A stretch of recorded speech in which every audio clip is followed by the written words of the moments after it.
ឈ្មោះកម្មាប់ឈ្មោះកម្មាយកម្មាប់ក៏ដូចតែគ្នាណាចាប់ពីក្បែរទៅ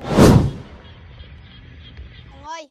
បាទគេទៀតម៉ាយទៅសាទិញម្ហូបឯណាបាទហើយនៅផ្ទះដុតម៉ូល5ដុតថងបាទតាម៉ែមកឃើញ5ម៉ែវ័យឯណាបាទតាប្រែវល់គ្នាលេងលោកឡាតកាន់មកឲ្យហើម5ហ៎តាមបាច់ហើម5ណាអញខ្លាចម៉ែវ័យ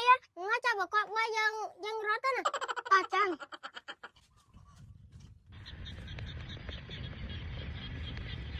ហើយរោទៅមើលទៀតពួកអនុសិនខាងលោត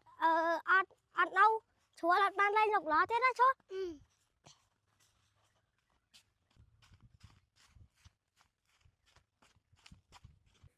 តិចទៀតម៉ែទៅមើលស្រែណាកូនចា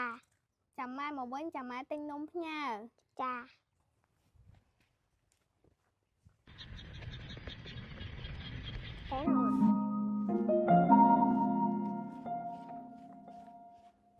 ហើយមកទៅលេងលោកឡាមួយបងអត់ខ្លាប់ម៉ែវ័យមកម៉ែអត់វ័យទេអត់ហ៊ានទៅលេងទេបងខ្លាប់ម៉ែអូនវ័យម៉ែមិនវ័យទេមកតើអូនទៅលេងលោកឡា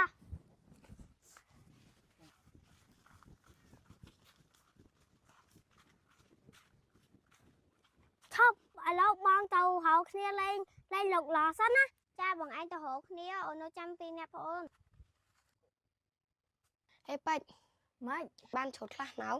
ខ្ញុំបានឈុតដែរឈុតបានខ្លះដែរចាស់ផងឯងខ្ញុំនៅអត់បានឈុតខ្លះហងព្រោះដោយសារអត់មានអ្នកជួយឈុតបើបច្ច័យម្នេះជួយទៅឈុតខ្ញុំវាស់ដៃគ្នាហ្មងវាស់ដៃហើយចាស់ឈុតនឹងណាចា2 3ថ្ងៃទៀតខ្ញុំទៅនេចាំខ្ញុំទៅជួយច្រូតតាទៅលេងលោកឡាតអានដាក់ស៊ូម៉ែអានសិនហើយទៅលេងនៅណានៅផ្ទះខ្ញុំហ្នឹងហើយទៅលេងកំឆ្លុះគ្នាបាទម៉ែកូនតោវិញណា